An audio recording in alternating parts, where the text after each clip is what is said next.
Okay, so you want to own a siege army. You picture banners snapping in the wind, a battering ram splintering a gate, trumpets sounding across the field, and then the breach, your men pouring through a wall that held for months into a city that's suddenly gloriously yours. Here's a number that gets in the way of that picture. In the 1370s, the Republic of Florence worked out that the cheapest way to deal with the English mercenary captain John Hawkwood wasn't to keep fighting him, it was to pay him. Across his years in Florentine service, something like 130,000 gold florins moved out of the city's treasury and into his strongbox, not for a wall he breached, but largely for the wars that never happened, because he was the one being paid to stay away from them. At roughly 2 weeks of an ordinary laborer's wages per florin, that's somewhere in the neighborhood of 6,500 years of labor, handed to one man, mostly for services that amounted to not showing up.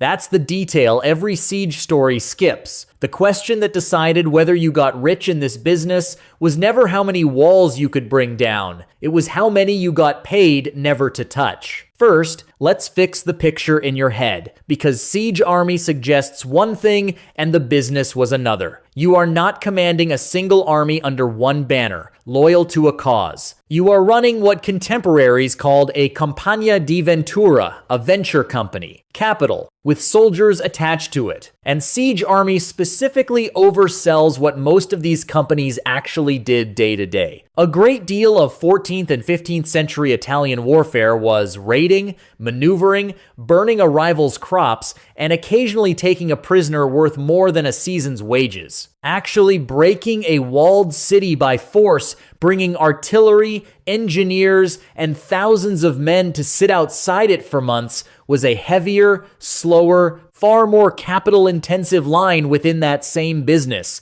It's the premium service, not the whole menu, and it's the one this episode is about. Your instrument for selling any of it is the condotta, literally contract, which is where the word condottiero comes from. It isn't a feudal levy. It isn't loyalty. It's a business agreement between you, a military contractor, and an employer, a city-state, the Pope, a duke. You supply organized, equipped violence for a fixed term. They supply the money. Our model for this is John Hawkwood, an Englishman who crossed the Alps into Italy in 1361 with the White Company, several thousand veterans of the Hundred Years' War, put out of work almost overnight when a peace treaty between England and France ended the fighting. Companies like his didn't disband. They went looking for someone else to pay them, and where nobody was hiring yet, they made the local towns an offer that amounted to a sale, even if no history book calls it one. Pay us, or we ruin your harvest. Hawkwood turned that starting position into roughly 30 years of contracts with Pisa, Milan, the papacy, and finally Florence. By the time he died in 1394, the city that once paid him to stay away gave him a state funeral and a monument in its cathedral that's still there today. So that's your role model. Before you can collect a single florin the way he did, though, you have to actually build the thing he was selling, the wall-breaking half of it especially. And that part of the business didn't get cheaper as the 14th century turned into the 15th. It got dramatically, catastrophically more expensive because of a new piece of equipment that was about to rewrite what a siege cost to run. Let's start with the ordinary building block, because before you buy a single cannon, you need soldiers, and in this business, soldiers don't arrive one at a time. They arrive in lances. A lance was the basic unit you sold to your employer, and one surviving 1,389 contract between Florence and Hawkwood spells out exactly what it meant: 3 men and 3 horses per lance, not women. That last clause is the whole story in miniature. Florence didn't trust condottieri to self-report their numbers, so it sent a commissioner to personally inspect Hawkwood's 60 lances and a rival captain's 400, counting bodies and animals to make sure nobody was padding the muster roll with cooks, wives, and servants dressed up as fighting strength. 3 horses per lance is where your money actually goes. A trained war horse wasn't a farm animal with a saddle on it. English price records from around this period show a good destrier running £35 to £40, close to a knight's entire annual income, for one animal, and that's before you've fed it or shot it. The contracts dealt with the risk directly. Lose a horse in the field, and you had 8 days to replace it before your pay for that lance stopped.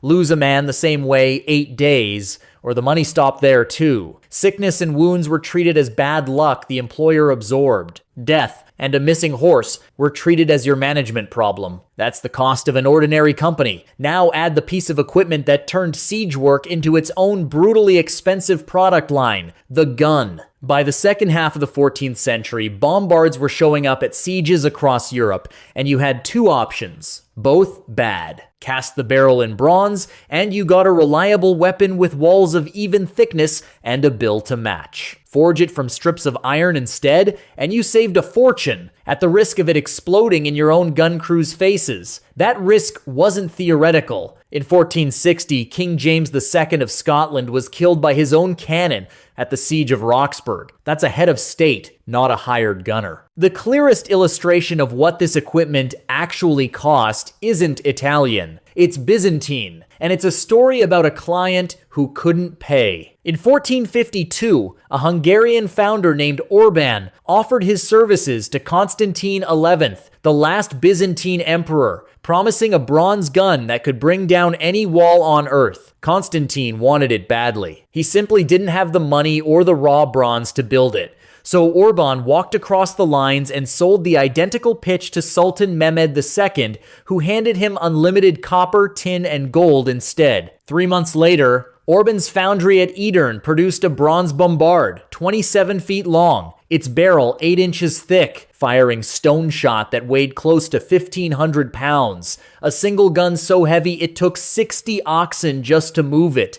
Orban cast roughly 70 guns for that one campaign. In May 1453, they helped end an empire that had stood for over 1,000 years. The bill Constantinople couldn't afford is a large part of why the city is called Istanbul today. Most of what survives about how these contracts and costs actually worked comes from the historian Michael Mallett's reconstruction of the Italian state archives in a book literally titled Mercenaries and Their Masters. That's worth knowing going in because no condottiere ever left behind a personal account book. What survives is paperwork other people kept about him, contracts, muster rolls, treasury payments.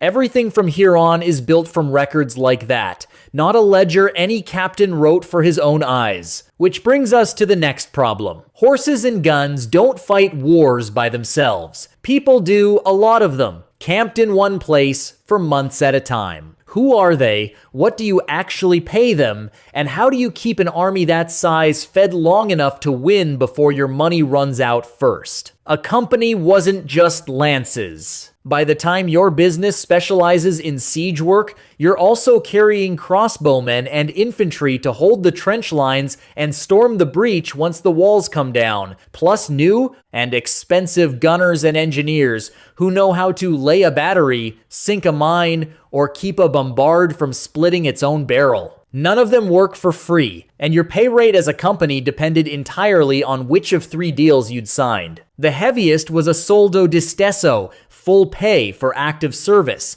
under the orders of whichever captain general your employer had put over the whole army. Lighter was a mezzo soldo, half pay, in exchange for operating more independently on your own patch of territory without passing the full muster inspection. Lightest of all was staying in Espeto on the lookout, a small retainer just to remain available if your employer suddenly needed you. Over the 14th century, city-states began formalizing that last option into something called a raccomandigia. 2 pay rates written into the same contract, a small one for peacetime and a much larger one the moment real fighting started. You could spend half the year drawing a fraction of your wartime income for simply not being employed by anyone else. Cash flow ran on its own clock too. Every condotta included an advance, typically a quarter or a third of the total value, called the prestanza, paid up front so you could actually move your men and equip them before the campaign began. And the contract itself usually ran 6 months firm, with a further 6 months left to the employer's discretion. Every half year, your whole business faced renewal. Now put a number on the system, because the scale is easy to underestimate. A Venetian chronicler named Sanudo recorded what the major Italian powers were spending on their armies in 1439. The Papal States kept about 4,200 horse for roughly 117,600 florins a year. Venice ran 16,100 horse for nearly 644,000 florins. Milan spent close to 790,000 florins on almost 20,000 horse. Even Florence, a comparatively modest power by then, paid out 120,000 florins a year for 3,000 horse, around 40 florins per horse per year in wages alone. Cavalry swallowed more than half of every one of these budgets. Behind it came infantry, growing fast, and then artillery and fortifications, the newest and fastest rising line on the page. None of that pays for feed. A single lance travels with 3 horses, and a horse doesn't take a season off because the campaign has stalled outside a wall. It eats every day, siege or no siege, contract renewed or not. Your contracts gave you 2 months to settle forage bills, priced by quality, with no exemption even for hay grown on your own land. And a siege camp is uniquely bad news here, because unlike a raid, it doesn't move. A raiding company eats its way across new country every week. A besieging company sits in one place for months, stripping the same fields bare, until the price of oats in the nearest market has nowhere to go but up for you, and for the town you're trying to starve out, at exactly the same time. So, lances, guns, wages, forage, all of it running whether or not a wall has actually fallen.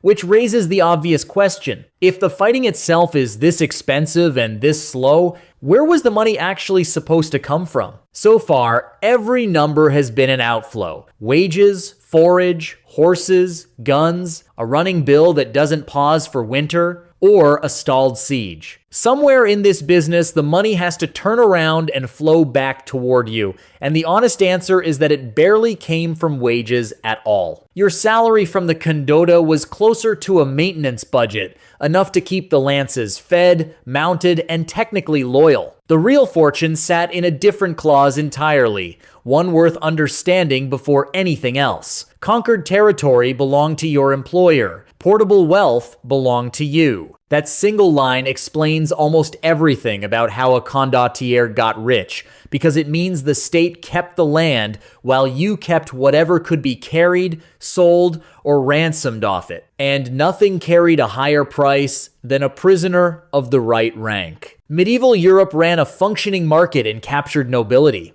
and the numbers dwarf anything a wage could produce. When the French commander Bertrand du Guesclin was captured at the Battle of Auray in 1364, his ransom was set at 100,000 golden francs, a sum the King of France paid, partly up front and partly over years, with du Guesclin released early, specifically so he could help raise the rest himself. On a smaller, more personal scale, in 1415, an English archer named William Calloway captured a single enemy of rank and pocketed 100 pounds in ransom for it, against a daily wage of 6 pence. That's roughly 15 years of ordinary pay for one lucky grab on one afternoon. The whole system ran on a brutal hierarchy underneath those numbers. A captured lord was a payday. A captured common soldier usually wasn't worth the trouble of feeding.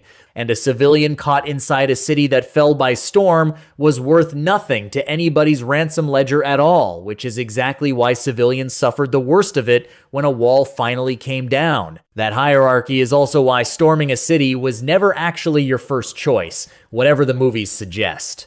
Custom across much of medieval Europe followed something close to a 3-tier rule. Surrender before a siege even properly begins, and a town could expect to be spared outright. Surrender partway through, once the guns were in place, but before the walls were actually breached, and it typically bought its way out with a payment, essentially an insurance premium, against what came next. But a city taken by force, after refusing every earlier offer to leave peacefully, forfeited that protection. Custom in much of Europe allowed a besieging army 3 days and nights to plunder a city taken by storm, the ordinary rules of restraint suspended for the duration. You can see the same logic sharpened into a countdown in how Mongol commanders further east reportedly handled it.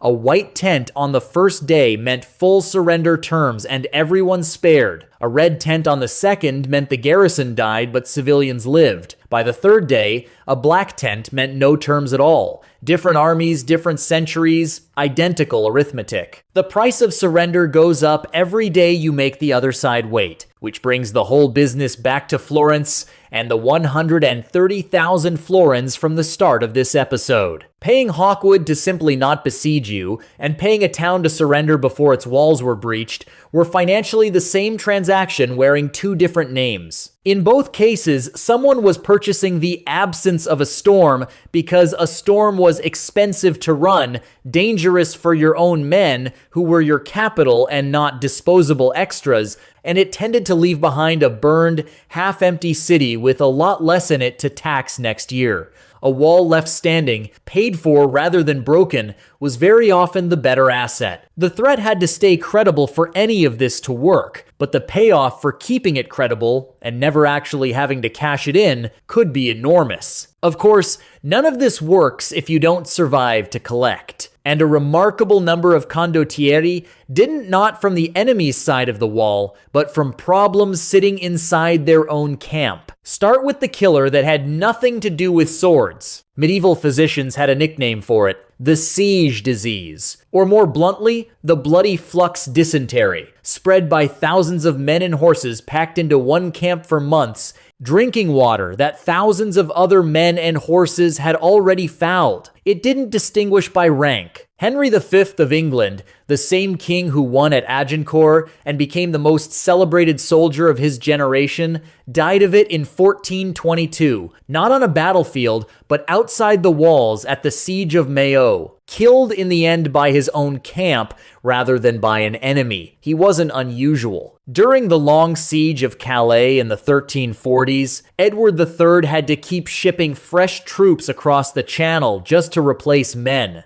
His own army was losing to sickness and desertion long before a single assault on the walls. The same pattern shows up at Harfleur in 1415. An army that arrives at full strength can be a fraction of that within weeks, and not because the enemy did anything. That's the health risk. The financial risk worked on an equally simple principle. A siege cost so much to even start that most commanders wouldn't gamble on one without good reason. And once begun, it became a straight race between two kinds of exhaustion, whether the town ran out of food first or you ran out of money first. Plenty of sieges in this period ended not because a wall came down, but because the paymaster's coffers went empty and the company simply melted away. Unpaid and unwilling to starve, alongside a garrison for an employer who'd stopped feeding them too. Even success didn't guarantee you'd live to spend it. Take Francesco Busoni,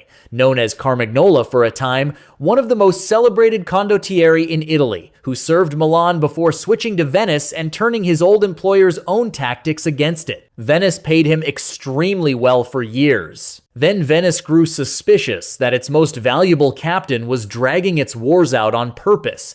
A war that ends, after all, is a captain out of a contract. And in 1432, the Republic had him arrested, tried, and executed in the square in front of the Doge's own palace. Being indispensable to a government that kept its own soldiers on a very short leash was its own category of risk, and no clause in any condotta protected you from it. Even the men who built the equipment weren't safe from it. Orban, the founder whose bronze bombard helped bring down Constantinople, reportedly died not long after when a second, even larger gun he was casting for, Mehmed, exploded during testing the same industry-defining risk that killed a king of Scotland a few years later, circling back around to kill the man who'd helped popularize it. And then there's the risk that loops all the way back to where this episode started. A company that isn't being paid doesn't disband quietly and go find a trade. It's thousands of trained, armed men with no income and no reason to disperse. That's exactly how the free companies were born in the first place,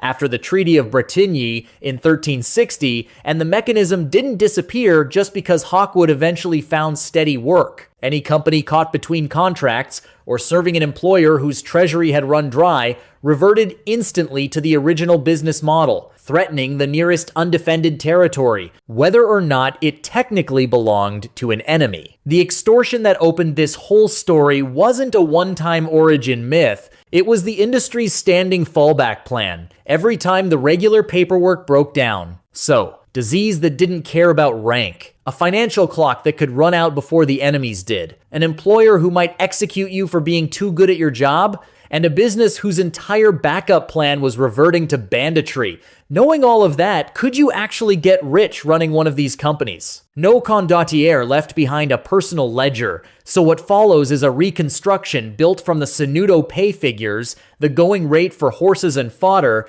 and the documented shape of a condotta, not an account book anyone actually kept. Take a company of 100 lances, roughly 300 men, 300 horses. In a strong year, you're serving in Guerra, drawing full wartime pay for the whole campaign season. Call it 12,000 florins from the condotta itself. Add one piece of good fortune. A town you're besieging chooses to pay its way out rather than face a storm. A composition payment of 4,000 florins. Total revenue, 16,000 florins. Against that, roughly 7,000 florins pass straight through to your own men and wages, 3,000 on fodder, and provisions for 300 horses that eat on schedule, whether the siege is going well or not, and 2,000 more on horse replacements, arms, and gunpowder. You're left with about 4,000 florins, clear something like 200 years of an ordinary laborer's wages out of one good campaign. An average year has no windfall, and thinner terms call it 10,000 florins in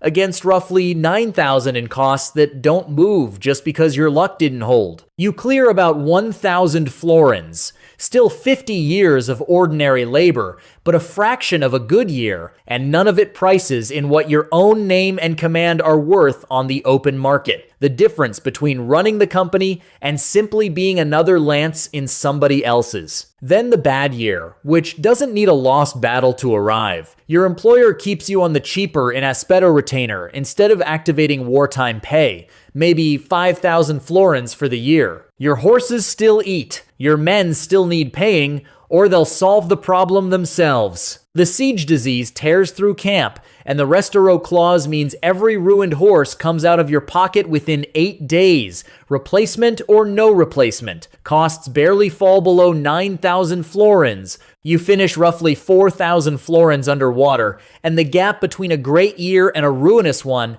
turns out to be one composition payment that never came through. So, who actually got rich? Not, as a rule, the captains who fought the most sieges, the ones who converted a good run into something that outlasted the next contract. Bartolomeo Colleoni served Venice for decades, switching employers only between contracts rather than in the middle of one, and by most accounts, never sacked a city he took. When he died in the 1470s, he left Venice 216,000 gold and silver ducats on one condition: an equestrian statue, sculpted by Andrea del Verrocchio, that still stands in Venice today. Federico da Montefeltro, condottiere and later Duke of Urbino, is estimated to have earned over 1.5 million ducats from his contracts across 3 decades and poured it into a palace, a library second in Italy only to the Vatican's, and a court that helped define the Renaissance.